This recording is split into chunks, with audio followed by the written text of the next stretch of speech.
The Public Safety Standing Committee meeting for the month of December. I'm calling that to order now at 4:10 p.m. on Monday, December the 5th, 2022. Now roll call. Alderman Gay. Present. Alderwoman O'Neill. Present. All right, and yours truly, Chair Rhonda Pendell Charles. I'll take a motion to approve the agenda, or any changes to the agenda should be made here.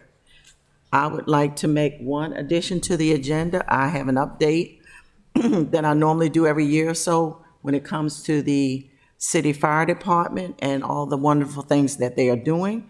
So we can add that to the end of the agenda, I guess at the general discussion. So with that being said, can I get a motion to approve the agenda with that amendment? Motion to approve with the amendment to add the fire department update. So moved. Second. Second. All in favor, say aye. Aye. No nays. Business and miscellaneous, approval of the minutes. Can I get a motion to approve minutes PSC 10/27/22, regular meeting minutes? I'll make a motion to approve the regular meeting minutes from our October the 27th meeting. One Oh, question. actually, I wasn't there. Yes, I was can't. going to ask that. Motion to approve. So meeting minutes. moved, and I will second. All in favor, say aye. Aye. Aye, no opposition. We will move on to our legislation, and we are happy to have, as always, Alderwoman Tierney from Ward 1 here with us today. Always a bit of sunshine. Thank you so much. Well, thank you. So happy to be here. Yes, ma'am.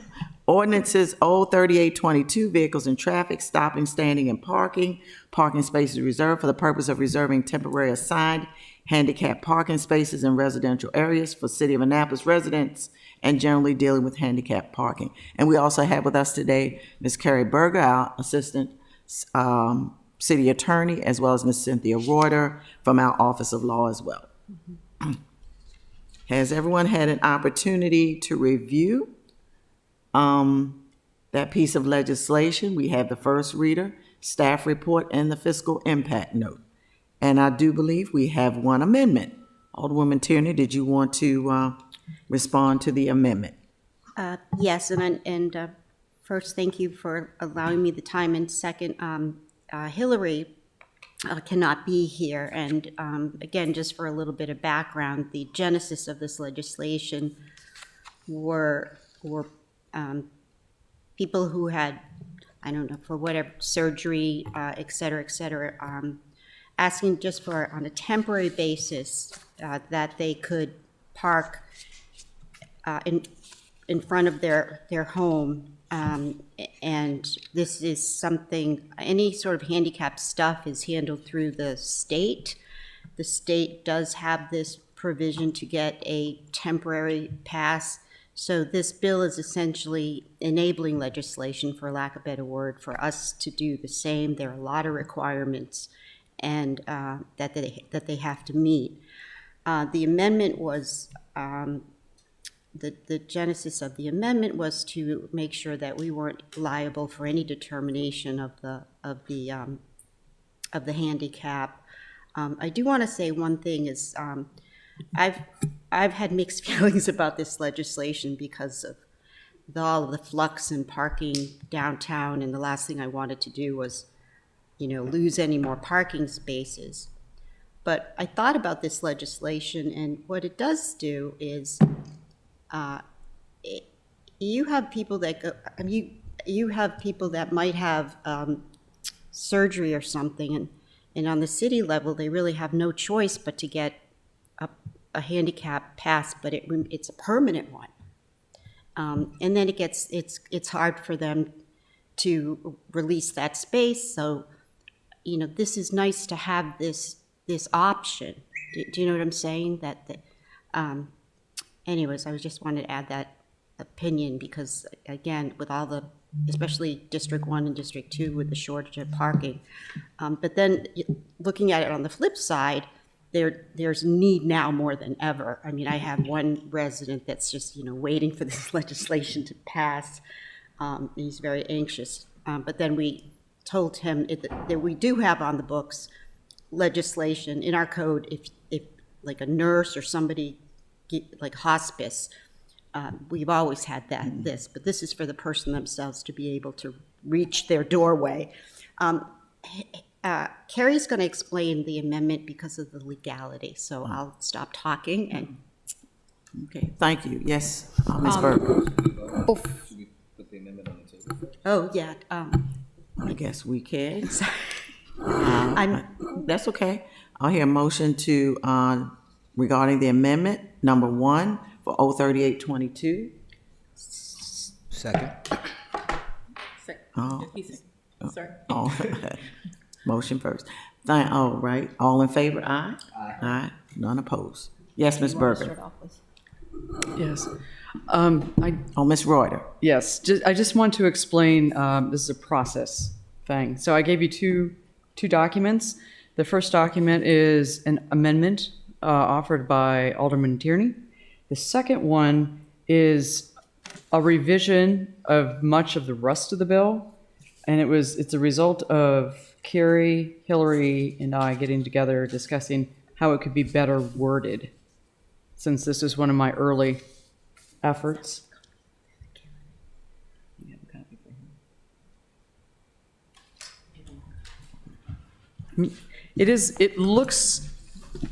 It's the O3822 that looks like the bill that I just gave you and has a lot of crossouts on it. Yes. No, it's this one. Oh, You need one? Yes, it's 6 pages. Yeah. yeah. Well, Yeah. she didn't get you one. No, everybody has one. It's the same that's in Granicus, correct? Right. Here, you can have mine then, Carmen.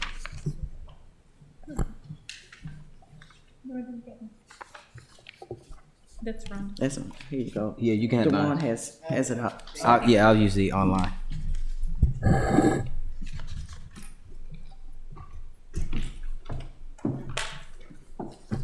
Okay. This is yours. All right, so Carrie can take it over from here and explain why the changes are necessary. Okay, thank you. So I don't know if you guys have anything specific that you want addressed, but what Cynthia, Hillary, and I did, we met and we went through the legislation and we compared, as drafted, and we compared to the process that individuals have to go to when they apply to the state to get a permanent parking space reserved for them. And so we made it more in line with that, because the way that this was drafted was much more, there were a lot of parameters and restrictions surrounding it, and much more so than what we believe the state does. So it was just removing some of that language and making it more streamlined and similar to how the state does their process, but putting that sort of investigatory, if you want to, making sure that the person lives in the area, in the city, and all that sort of stuff.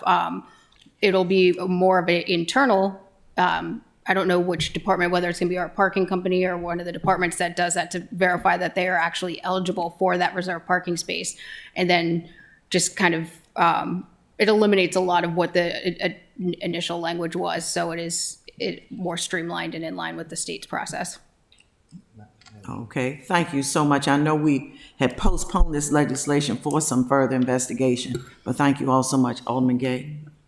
Thank you. I have 2 questions. I guess one for the sponsor and another for this for the team.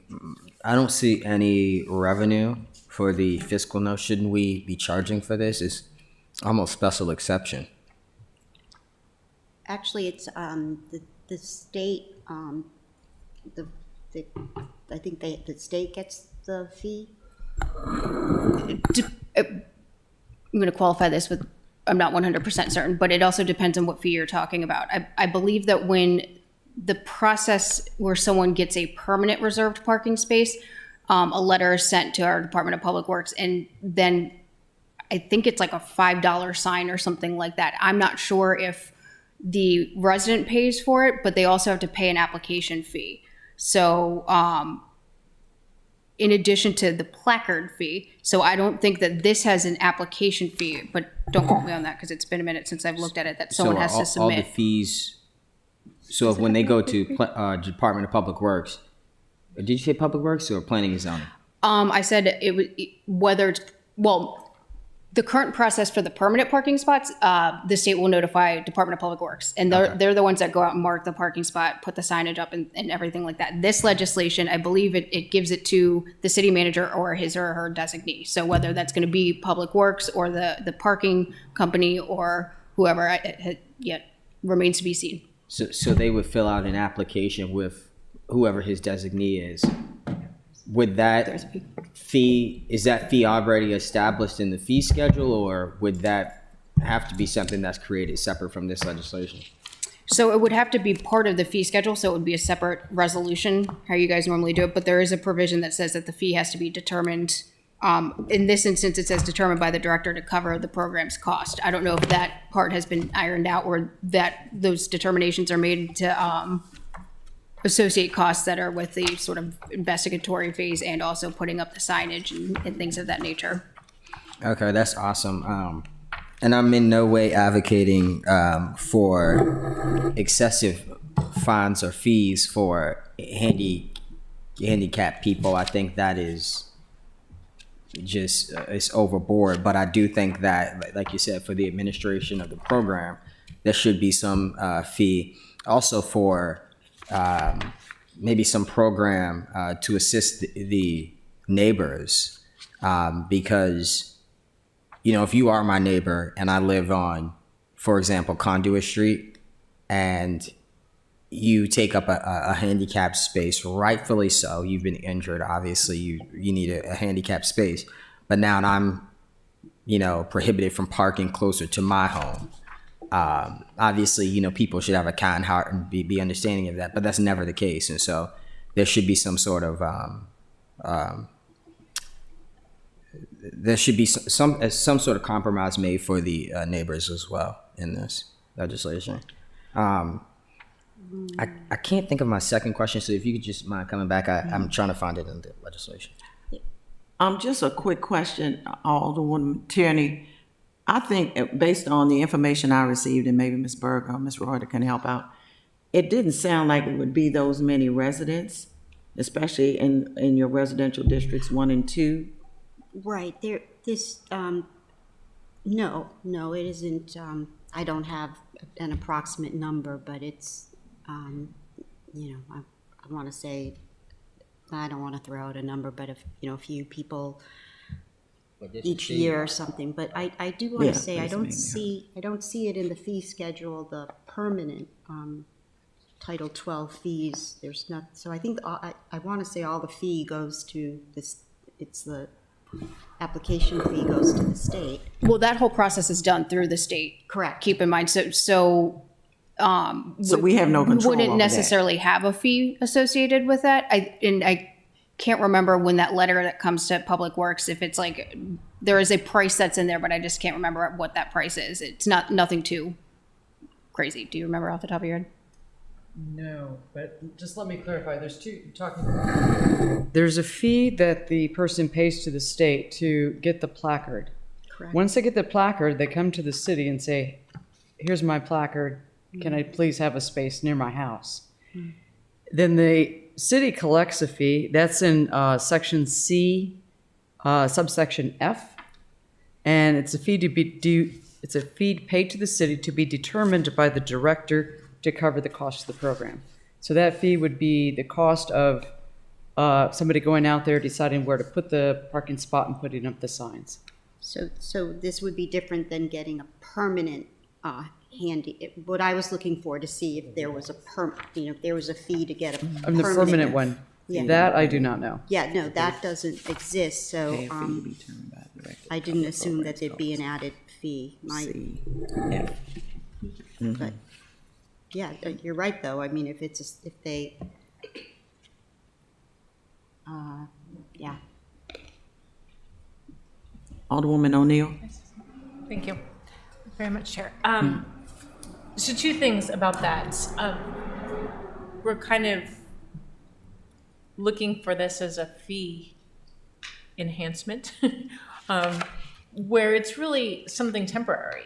What we're doing is we're establishing somebody who has fallen and broken their leg and they're in a cast. so that they have a parking space that's within reasonable distance of their house, instead of if they live on Conduit and they're parking on Market Street, because that's the closest parking space. And again, it's a temporary, and we've made allotments for how long that temporary is based on their doctor's provisions, I believe. So regardless of whether the fee comes to us or not, I mean, I think this legislation allows our city residents the peace of mind to know that they can continue to, I mean, mostly it's for the downtown residents, they can continue to live downtown, and rest assured that they can get to their house in a reasonable manner. As somebody who did fall and break their leg and had to make accommodations because my driveway looks like this, and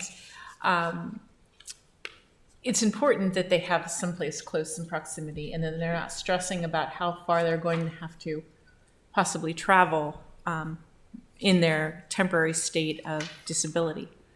So I think it really doesn't matter what the fee is or how much we're getting from that fee plan. It's something that we should do to take care of our residents. Thank you, Alderwoman O'Neill. Alderman Gay? Madam Chair, I agree, and I was, also stated to say that there should probably be some exception for seniors on fixed incomes. But, as we hear every single year we're in the budget cycle, the staff, when they are assigned a project, somebody has to pay for it, and that's the only reason I asked. I do have a question, though, about enforcement. I think in our first meeting when we touched base on this, just maybe in September, was it September, the very first time we discussed? I think so. Okay. There was a question or concern as it relates to swapping placards in the past, or, family members using a temporary placard, et cetera. How can a program like this, in particularly temporary placards, be enforced? Will the Public Works Department be required to check up with the resident at the end of that 6-month period? And if the resident is, deemed still, unable to access their home via traditional method of parking, are they going to extend it right on the spot, or do they have to go through the application process again?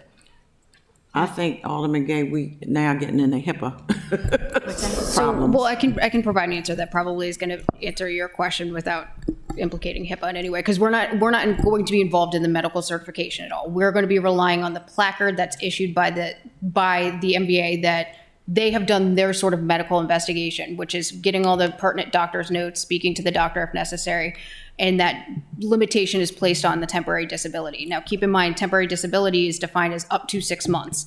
I think you can extend it under the state provisions, but all of that has to be done through the state. So we're relying on the validity of the placard that's issued, and that's part of the application process for a parking space here, is they have to show that placard. That placard number has a number on it. It's going to be verified that that placard was issued by the MVA. And we are going to be relying on their investigation that they did. We're completely staying out of anything medical related. So if they want to get an extension, or if there's a question surrounding the continued temporary disability, it's done through their medical board on the state level. Okay. Yes, Alderwoman Gay. So Yes, ma'am. I think we should leave the language in here then. It says pay a fee to be determined, just to see if there is any, an evaluation of what we need to do as far as, removing the placard, putting in the placard. Instead of delete, I was contemplating just deleting that, but I think it's a good idea to just leave that in for now, because it's going to be a work in progress for like the first time. Do you agree? Otherwise, I think that's probably a better question suited for the city manager or whatever group he's intending on to administer the program, because it is going to take resources and manpower to confirm the eligibility of the individual, that they have, a location, or that they live within the city. They have, parking restrictions, if you will, in terms of their ability to access their living space unfettered. Yeah, I think this takes a little, exactly. I think this takes a little bit more effort than a permanent one where it's like it's there and that you don't have to worry about it. So we'll leave that language the same. I'm referring to CF. Pay a fee to be determined by the director to cover the program's costs. And then, we'll introduce a resolution for what that is. We can certainly discuss that when we get there. You're right, exactly. Thank you for Certainly. allowing me to think out loud. Oh, certainly. Alderman Gay, did you have any other questions? No, I'm going to vote for the recommendation for approval to the full council, just because I think, who wants to be harsh to, such a vulnerable community. I am worried about just the enforcement, etc. The stuff that I really shouldn't be concerned about is Alderwoman Tierney's ward primarily, and I trust that, obviously she'll follow through. But I just, know that there's been issues with the premium parking, etc. And I'm just creating scenarios in my head of a resident getting home and somebody's in their spot, and then they're having to wait for premium. It's just, but I trust that this system will work, and I have no problem with it at all. And I'm sure we'll hear about it if it's not working. Yeah, I have a lot of confidence in Director Marcus Moore. Thank you. And thank you all for the additional investigation. Appreciate Yeah, it. thank you, Carrie. Thank you, Cynthia, as usual. Can I get a motion that we recommend this this amendment favorably to the full council? So move. Second. All right, all in favor, say aye. Aye. Aye, no opposed. Now, ordinance 3822 as amended, can I get a motion to move that favorably to our city council colleagues? Motion for favorable recommendation to the full city council? Second. All in favor, say aye. Aye. No opposed. Thank you all so much. We will move on to Resolution R 5822, amendments to Title II of FY '23 fee schedule for the purpose of amending Annapolis Police Department fees and generally related to the fiscal year 2023 fee schedule.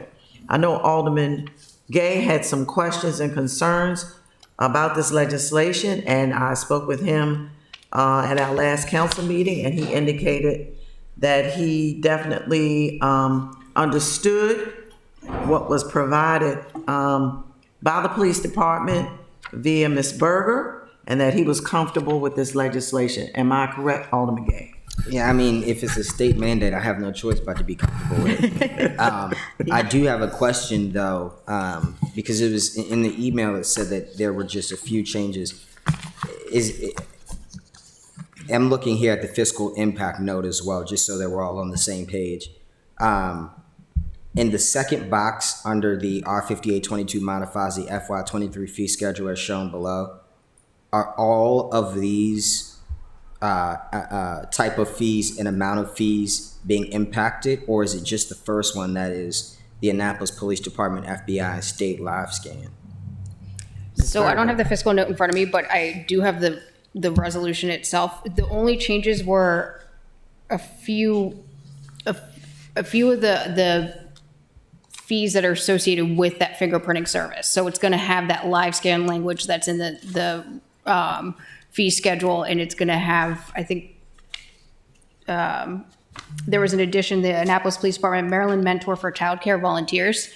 So it's only 1, 2, 3 that have been amended, and it's all related to the fingerprinting services. Okay, so everything, yeah, that's a little bit of my confusion, because some of it's strike, some of it's not, so I wasn't sure what was actually being amended outside of the first one, because it went from 30 to 31.25. So is the second one going from $20 to $20, I'm sorry, to $29.25, or is it $20 plus the $20 and $29.25 per record? So I would have to double check the 29.25 because that maybe, no, I think that's right. But it's going to be $20 per record regardless, and then it's an additional fee. And that's the fee schedule that was implemented, not actually by the state, but by the federal government. So if we have to follow that fee schedule, otherwise we as a city are on the hook for any difference between what the citizens that are looking for those fingerprinting services pay versus what we have to then turn over to the state and federal government. So the $20 that you see for the most part is all going to be related to the record itself. And then the $29.25 or the $31.25, that's all related to like the processing fees and fees that go into the administration of that program, if you will. And I'm assuming that when you say per record, that means if I need the document to be sent to multiple sources, that doesn't mean. That's my understanding, but don't quote me on that because I don't normally do the fingerprinting services. So Okay, no, I no, could be no problem, misspeaking, no but problem. I believe it's the record itself, not necessarily the amount of agencies that receive that record in the long run. Okay. I think that's, all of my, initially when I looked at the first fee on first reader, it looked as if there were multiple changes to the type of fee and the amount fee. That's why I was a bit confused. But this makes sense. And I mean, like I said, it's a mandate, so. Alderwoman O'Neill, any questions? No questions. All right, are we ready to vote? Can I get a motion that we recommend R 5822 to our council colleagues with a favorable recommendation? So move. Second. All in favor, say aye. Aye. Any opposed? I hear none. All right, moving right along.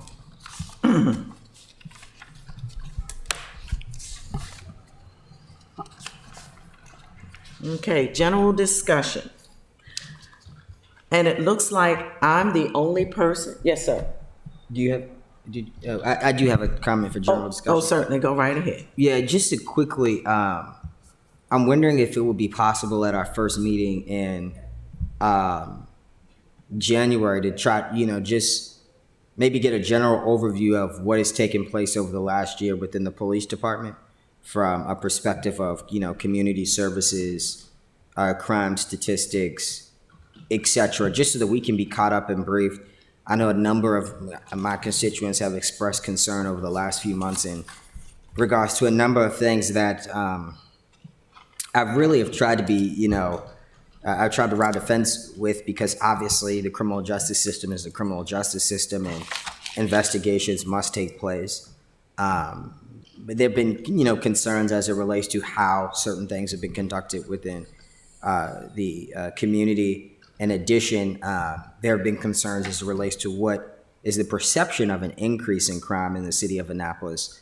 I would be the first to say I really do think that things have changed, and this is, both from the inside looking in briefly from our public safety perspective and what we get from them independently, but also from just a community perspective. Things just appear to be better. But I think that it would be helpful if we could, start the new year by saying, hey, this was kind of what happened over the course of the last year. And it just helps us, fix what we need, just in particularly as the budget comes up, maybe make certain requests, et cetera.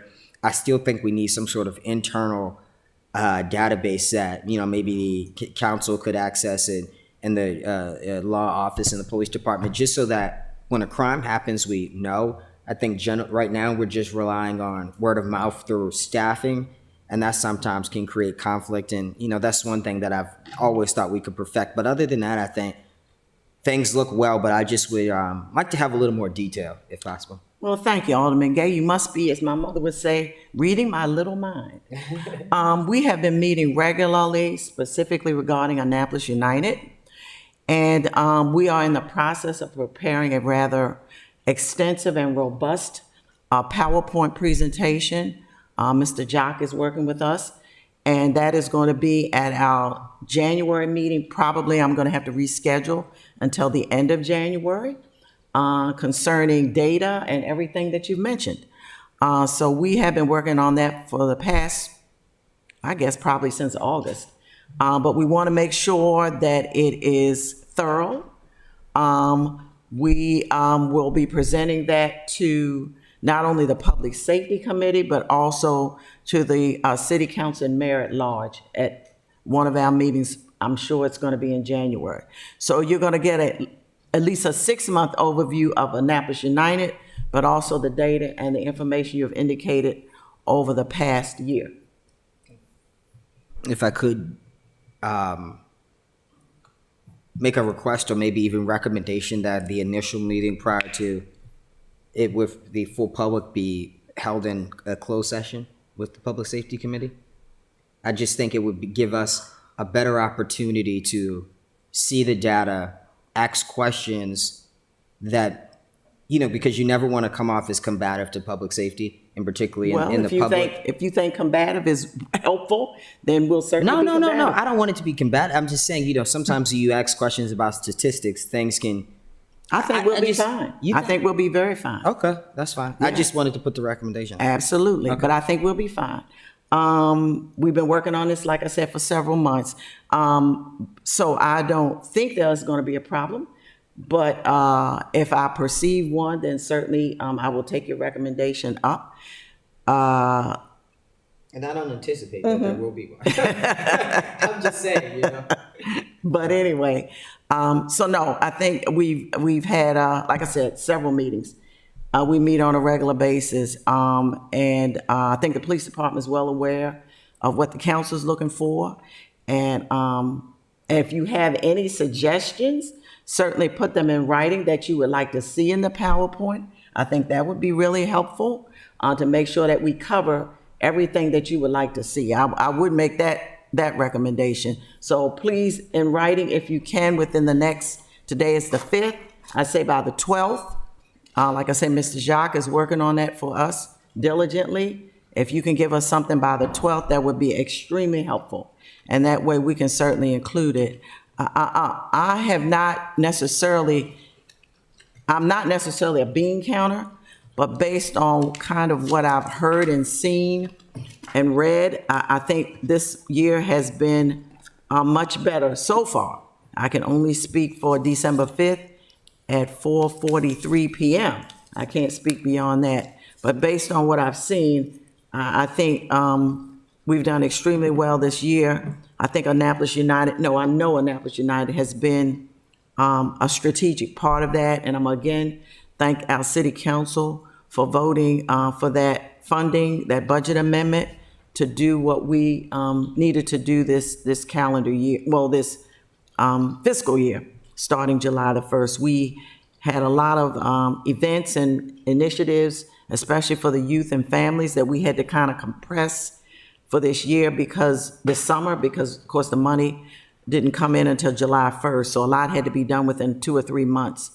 But anyway, I would suggest to my colleagues and anyone else, if there's anything you like to see within that PowerPoint and that presentation, certainly let us know by close of business next Monday, and that would be extremely helpful. By the 12th is Monday? Next Monday, yes, after our city council meeting.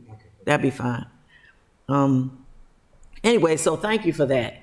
I don't want to, sometimes, and I'm just gonna say this, the public gets a little antsy if we have closed sessions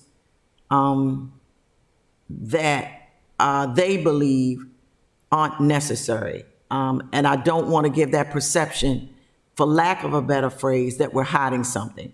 I'd rather for it have it all come out to everyone and ask the questions then, and we can certainly do that. But I, in my own estimation, closed sessions are left to usually things regarding the office of law.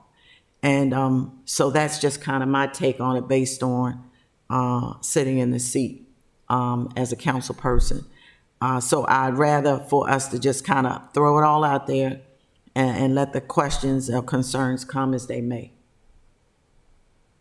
Will we have public, an opportunity for the public to give testimony? Well, I'm sure once we give it to once it's shown to the Public Safety Committee and then to the full council, certainly anybody who comes in that evening or wants to submit something through what we used to call eTrack-It can certainly do that, because I've gotten many things through eTrack-It when people had questions or concerns about data especially. So no, that particular evening, certainly they read the agenda ahead of time. It should be on the agenda, so certainly they can come and express their concerns. And even later after that, and even throughout the year, that's fine.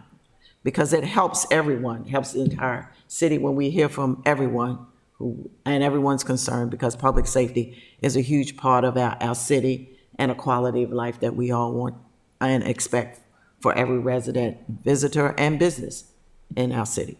But certainly, if you think of anything else, just let me know.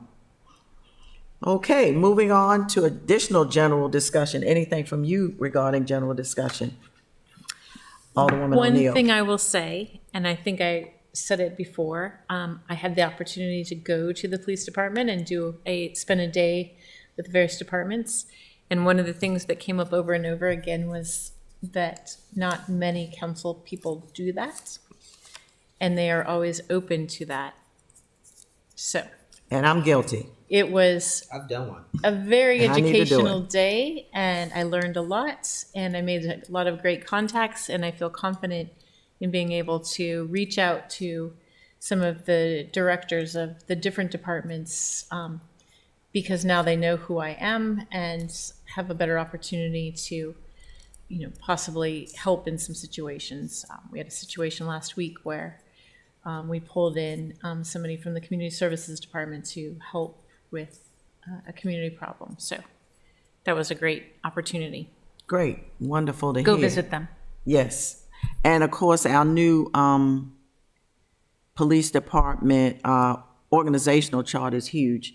I find it extremely helpful. I have it pasted everywhere because whenever I need to locate someone or get a hold of someone, it's extremely helpful, and it's very succinct, and you can see exactly who does what and who reports to whom. So in addition to what you're saying, which is great, but I need to do that as well, and I'm guilty of it. So that's going to be on my bucket list for 2023. Thank you. Yes, Alderwoman Tierney. I just wanted to add to that, just as important and it just goes a long way is the meetings that they have set up for like the Ward 1 Residents Association. They really enjoyed that and in the overview, and then knowing who patrols Ward 1 in downtown, and that was really gracious of them to host that. Thank you. Yeah. I know last December, they hosted one for, I think it was Eastport. Eastport Civic Yeah. Association, one for Ward 1, one for Park Place, and later, about a month or so later, they did one for the NAACP, as well as the Caucus of American Leaders. And what I did ask Carl Snowden, who's the convener for the caucus, I said, you've heard this 3-hour presentation, what grade do you give it? And Mr. Snowden kind of hemmed and hawed, and I asked him what grade, and he gave it an A. I, 2 days later, asked Ms. Jackie Boone Alsop, who's the president of the NAACP, the same exact question independently. And I asked her what grade, and she kind of hemmed and hawed a bit, and I said, what grade? And she said an A. And so I think anytime you get A's from the caucus as well as the NAACP, who are tough graders, I think something good must be going on. So I was pleased at that. In fact, Mr. Reichert, who's the president of ECA, came to me when we did the CNI week before last, and wanted to know could they get an update. And he had already talked to the command staff about that. So there will be an update given to ECA. So then they talk to each other, the Yes. president of ECA and Ward 1. Sounds like it. Will be next, yeah. But what- anyway, so no, Yeah. that's forthcoming.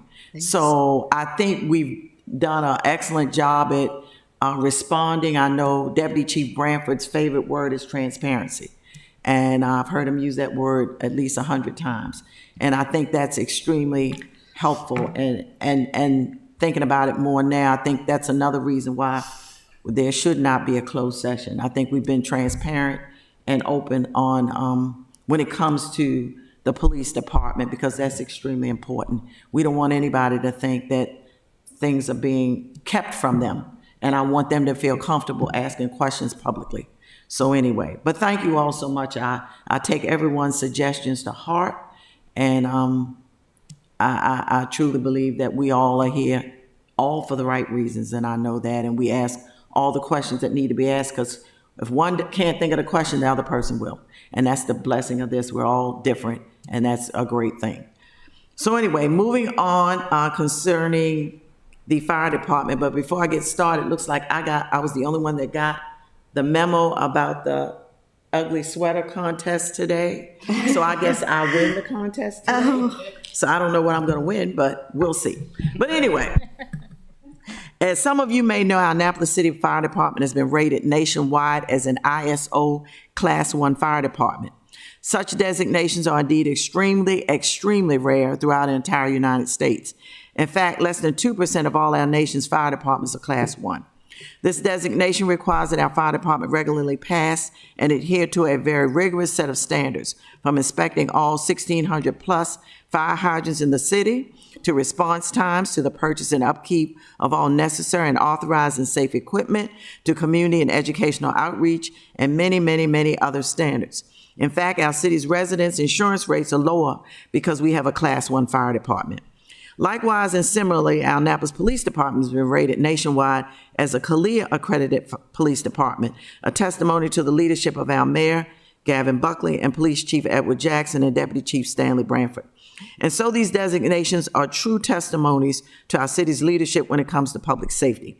Today, as we are in the midst and in the heart of the seasons to give thanks for many blessings, I hereby formally recognize the men and women of our Annapolis Fire Department, AFD, who have been recognized in writing or by phone for their outstanding service to our city under the administration and wonderful leadership of, again, our Mayor and Fire Chief Douglas M. Romali and Deputy Fire Chief Carol H. Spriggs II. Additionally, we thank those men and women and local entities and organizations who the Annapolis Fire Department has recognized and thanked for their service to our Annapolis community. So here goes. Number 1, October 23rd, 2020, Lieutenant Christopher King, firefighter First Class John Wardell, and firefighter Wesley Rybert from a city resident regarding a fire alarm that went off while the residents were not at home. Number 2, October 23rd, 2020, care packages delivered to AFD by a local church. Number 3, December 1st, 2020, Thanksgiving meals donated to AFD by an Annapolis Neck resident. 4, December 1st, 2020, Thanksgiving pies donated to AFD by a local business. 5, December 3rd, 2020, Fire Investigator Mark Madison from a resident regarding an apartment fire. 6, December 18th, 2020, Lieutenant Stephen Truesdale, firefighters First Class Aaron Crispin and Michael Williams, and firefighters Matthew Bennett Leo, Ryan Mitchell, and Matthew Montgomery from a city resident regarding a child falling. 7, December 18, 2020, Lieutenants Christopher Butler and Christopher Penns, firefighters First Class Richard Hayes and Ricky Walker, and firefighters Bradley Boucher, Lacey Cochran, and Patrick Gallagher from a city resident regarding a common monoxide alarm. 8, December 23rd, 2020, holiday lunch and dinner delivered to AFD from a local college. 9, December 23rd, 2020, Captain Bud Zapata, firefighter First Class Jonas Brooks, and firefighters Jacob Haskell and Caleb Ward from a local organization regarding Shop with a Cop. 10, January 12, 2020, Captain Aaron Edwards and Lieutenant David McGill Jr. from Frederick County regarding their promotional process and AFD's assistance.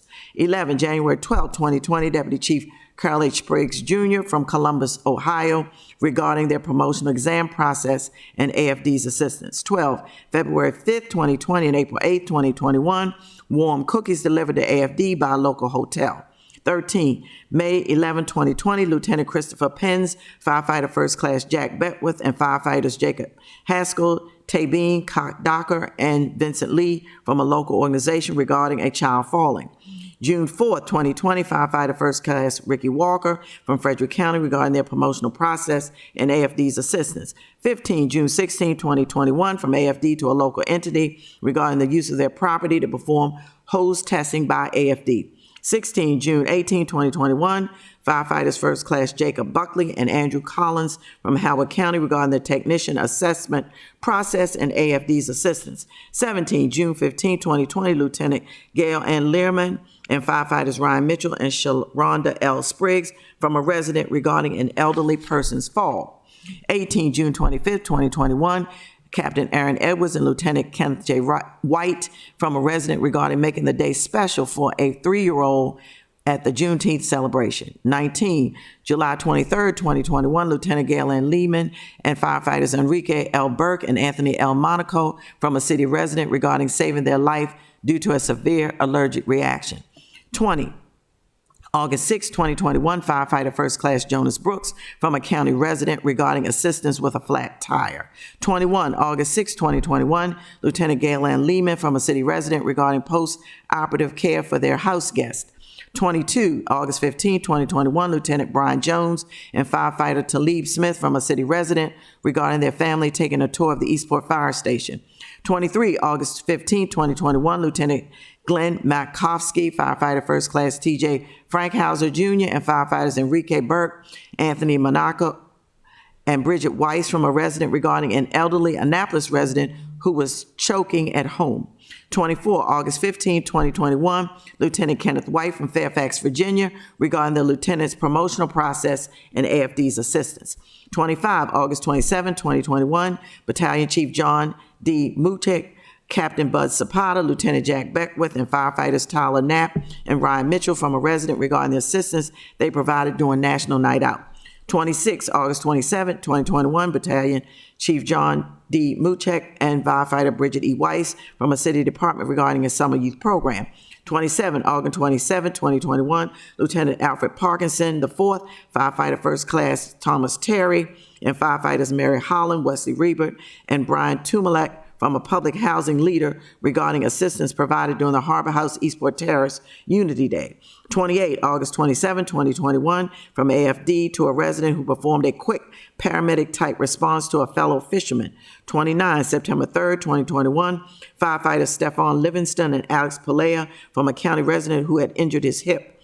30, September 8, 2021, to award 8 business owners who brought food and water to AFD during Tornado Ida. 31, September 9, 2021, Lieutenant Glenn Makowski, firefighter First Class Thomas Funkheiser Jr., firefighters Anthony Monaco and Ryan Norris from a city resident regarding their child experiencing an enjoyable climb on an AFD fire truck. 32, September 15, 2021, to a local shelter and restaurant who brought lunches and dinners to AFD on 9/11. 33, November 5th, 2021, firefighters Nicholas Papa Leonti and Kevin Swain from a resident regarding a fall at a local shopping center parking lot.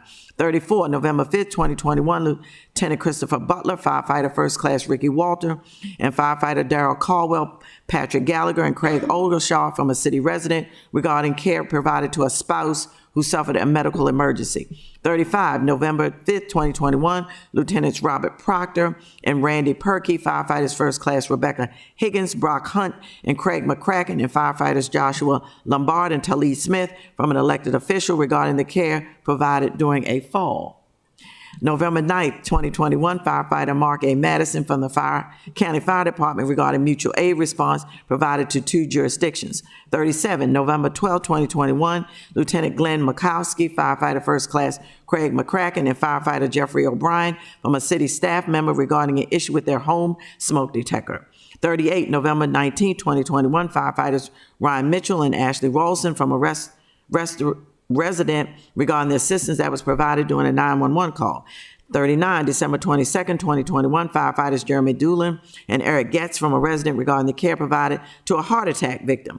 40, January 26, 2022, Lieutenant Kenneth White, firefighter First Class Trayvon Williams, and firefighter Mark Madison from an elementary school located in the county regarding their presentation to 4th and 5th grade students. 41, March 30, 2022, Deputy Chief Carol H. Spriggs, the second firefighters First Class Jonas Brooks, Joshua Dupree, and Trayvon Williams, and firefighter Mark Madison from Talbot County regarding AFD's canine assistance. 42, March 23rd, 2022, firefighters First Class Nicholas A. Busink and Deborah M. Cheney, and firefighter Stephen L. Livingston from a city resident regarding a carbon monoxide alert. 43, April 7, 2022, Captain Michael L. Lonergan, Jr., firefighter First Class Richard A. Hayes, and firefighters Bradley P. Boucher, Jeffrey R. Davis, and Garrett L. Schultz from a retired elected official regarding purchasing a donated flag to replace the old one and hanging it at a local apartment building. 44, April 8th, 2022, Battalion Chief John D. Muchek and Lieutenants David L. McGill Jr. and Raymond M. McCray Jr. from Baltimore County regarding their assistance with the Maryland Incident Management Team and LOD Memorial. 45, April 18, 2022, firefighter First Class Samuel Winter Jr. and firefighter Kyle Grimm from a city resident regarding a 911 call in the response to their home.